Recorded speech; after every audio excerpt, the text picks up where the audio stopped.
One of the ways we get strong quads is by cycling outside. Now, cycling on a stationary bike doesn't do it because you're already balanced. When you're cycling outside, your body very slightly goes side to side. So you're pushing into those quads because you're balancing the bike the same time that you're moving forward with this motion that also uses the quads.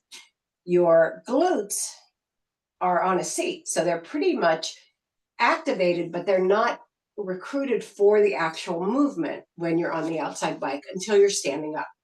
So outdoor biking is the best thing for your quads. But why are we concerned about the quads? It feels like the quads are something really natural that we build. One of the reasons the quads are very important and complementary work on the hamstrings as well, you can't just do one side, right? Is because the quads are the thing that keep our knee healthy.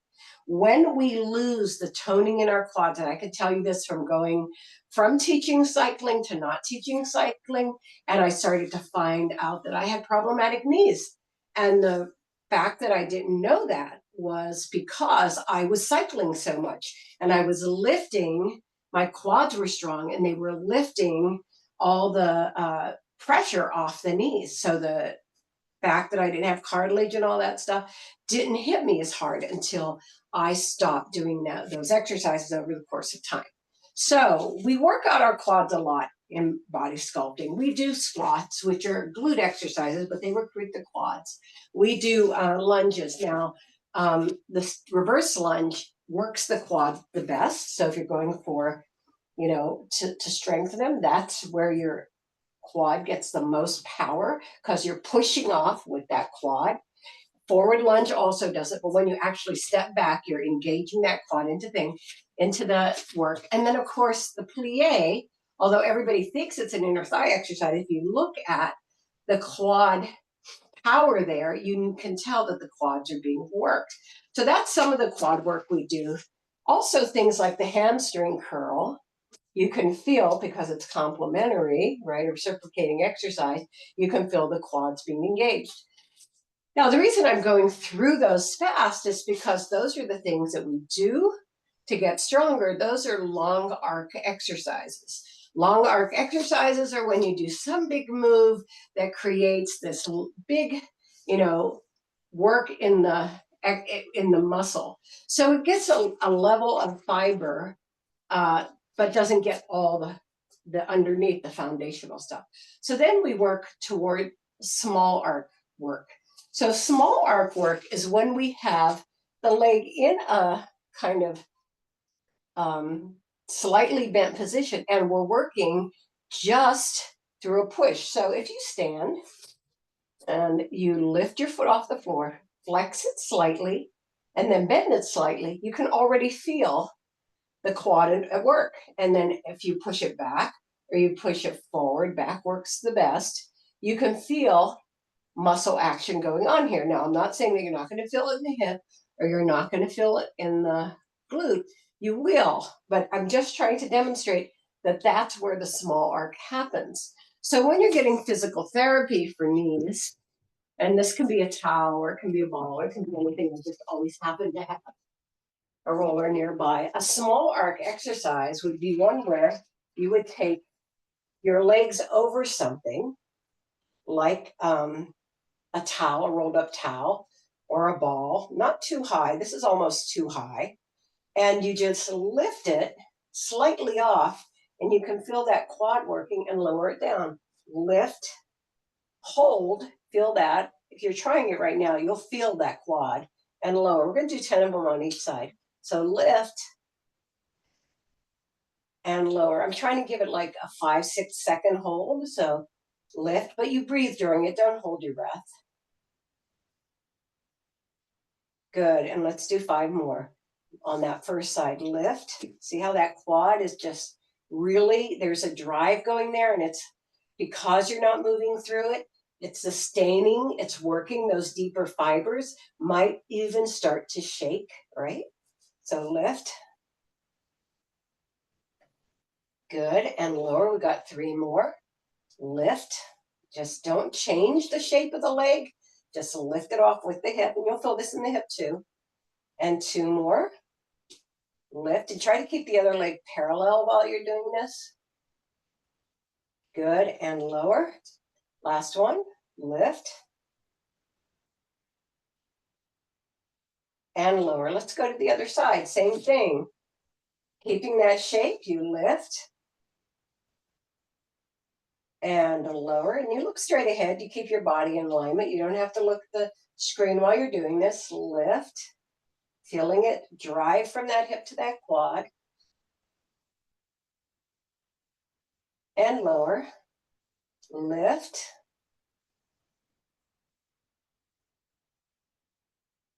And lower, we got 7 more, lift. You see my foot is neutral, it's not pointing or flexed.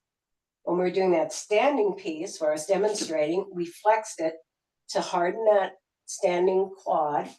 Lift, we have 5 more after this. Pull the belly in while you do this so you get extra core support. So 5 more, lift.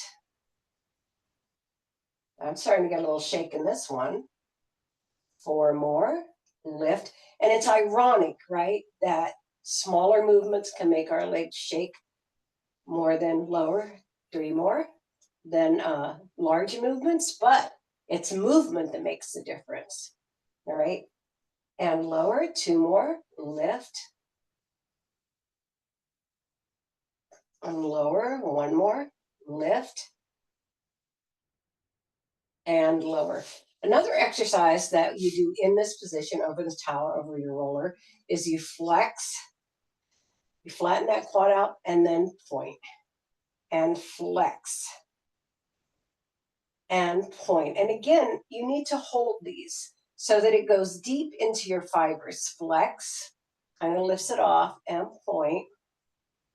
We'll do 5 on each side. Flex. You can add on later when you want to be working those quads. And point. And flex. And point. Other side. Flex. And point.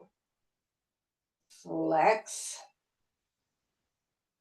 And point. Flex. And point. 2 more. Flex. And when you do this, if it's the only exercise you're doing that day, I would hold it a lot longer. And point. And flex. Like I would hold this for 10 seconds.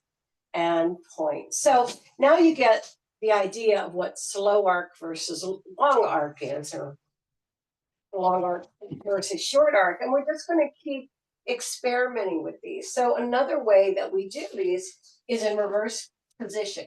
Now, the difference between sitting this way and doing exercises, the lifting and lowering, which I'm going to do later on, and doing them here is you get cooperation from your glutes, which you disable pretty much when you're sitting on them. So when you're down in this elbows to shoulder position and you take your leg out and you bend it slightly, all right, it's that slow arc slight bend, and you lift and lower, you have the quad constantly engaged, right? Even though you're moving through the hip and glute. So it's just a matter of having it tensed that allows the work to happen. So let's do 10 of those. Okay. You want it to be hip and higher. You want the leg to be almost straight halfway out. 1, 2, 3. You can feel it shoot down the front. 4, 5, 6, 7, 8, 9, and 10. Lower that down. Bring the other one up. The best way to go to it is go straight and then do the slight bend. 1, 2, 3. Again, all the holding. 4, if you hold it longer. 5, you're going to get more results. 6, 7, 8, 9, and 10. All right, come on down. So now we're going to flip over. So anything down with the slow arc, for instance, let me do one more. I'm not going to actually take you through this one, but you can also bend into the slow arc flat like this and also do that lift and lower. For a lot of people, that's not comfortable for their back, and they flip a little bit when they lift the leg up. So when they lift the leg up, their body torques over to the side. So I try not to put that one in because we have an alternative. If we had no alternative, we'd kind of tighten down and figure out how to do that without flipping over or hurting our. Okay, so right here in our pike position, this is one of the best positions to be working the quad in, because again, we're sitting on one of the recruitment muscles, which would be the glute. So you can do it with your hand or without your hand, but lifting and lowering in that open arc position. 2, 3, you got that. 4, 5, 6, 7, 8, 9, and 10. Now I want you to take it the knee in. Let me show it to you from the front. Knee in. Now you're actually turning inside that quad. Now, if we always work like our muscles are square and on a grid, we're not going to have any benefits. 5. So tilting that knee in, that foot out. 6, 7, 8. You feel that in that quad and that hip. 9 and 10. All right, put that one down. That was pretty awesome. Let's do the other side. You can put your hand down. It doesn't have to be pike. If you want to get extra core work, that's when you do the pike, right? We're focusing on the quads now. So up and down. 1, 2, 3, 4, 5, 6, 7, 8, 9, and 10. Now knee to the middle. 1, 2, 3. Not very many people do this. 4, but I think it's very valuable. 5, 6, 7, 8, 9, and 10. Okay. Another way, that felt really crazy, right? Another way to disable the supporting muscles and to kind of focus in on the quad is to come in your alligator position. We know that the glutes do the work here, but we're going to take it out into that small arc. And we're going to do the same thing. We're going to lift and lower for 10, 2, 3, neutral foot, 4, 5, got it, 6, 7, 8, 9, and 10. Now the knee comes down. 1, feel that quad move. 2, and you can really feel the connection to the knee. 3, 4, also nice oblique work. 5, 6, 7, 8, 9, and 10. Let's take that to the other side. So we do both sides. We want to make sure we're aligned when we do this. Our elbow under our shoulder, our knees across from our waist, our hips, right? So let's do the lift. 1 neutral foot. 2, take it out. 1 into that small arc. 2, 3, 4, 5, 6, 7, 8, 9, and 10. The knee goes down. 1, 2. So what happens if you keep the leg bent?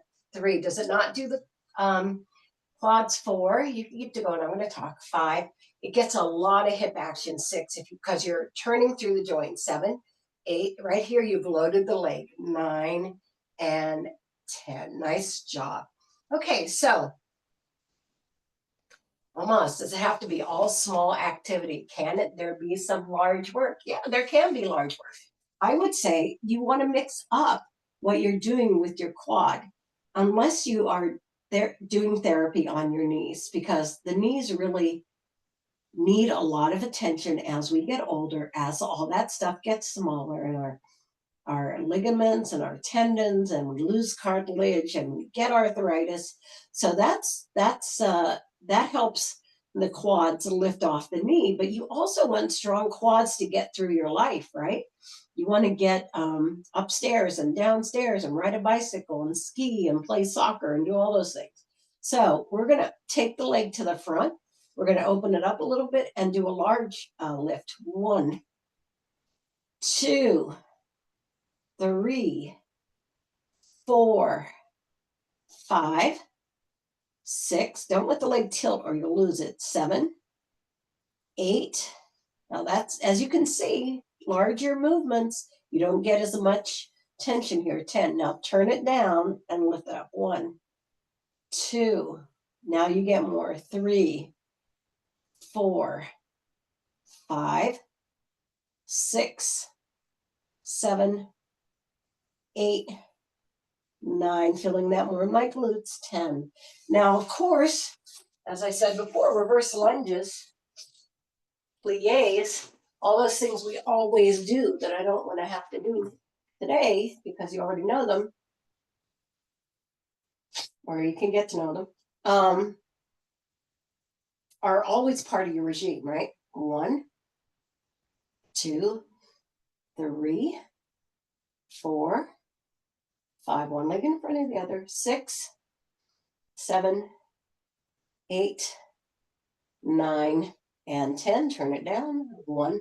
You know, I think when I talk about bicycling outside, 3, 4, it could be true, but it's also a huge prejudice of mine. 5, 6, 7, 8, 9, and 10. And I'll tell you how I developed that prejudice. I think most of you know that I started in life believing I could bicycle everywhere. I lived in New York City and I bicycled from Queens to Manhattan every day to work, bicycled everywhere. And when I couldn't, I took my train on the bike. The times I lived in Colorado, I would be like in Durango or someplace out in the mountains in the Uncompahgre wilderness. And these biking groups would come through. Biking Colorado, you know, that's where the Rockies are, huge mountains. And they would always be people in their 70s, 60s, 70s, and 80s. And I think that's when I developed the belief, on top of the belief I already had, that bicycling is the best thing for your legs. All right, we're going to stack our legs, scoot them in a little bit, put our hands at our side, and we're lifting lower. 1, there you go. Very loaded quads.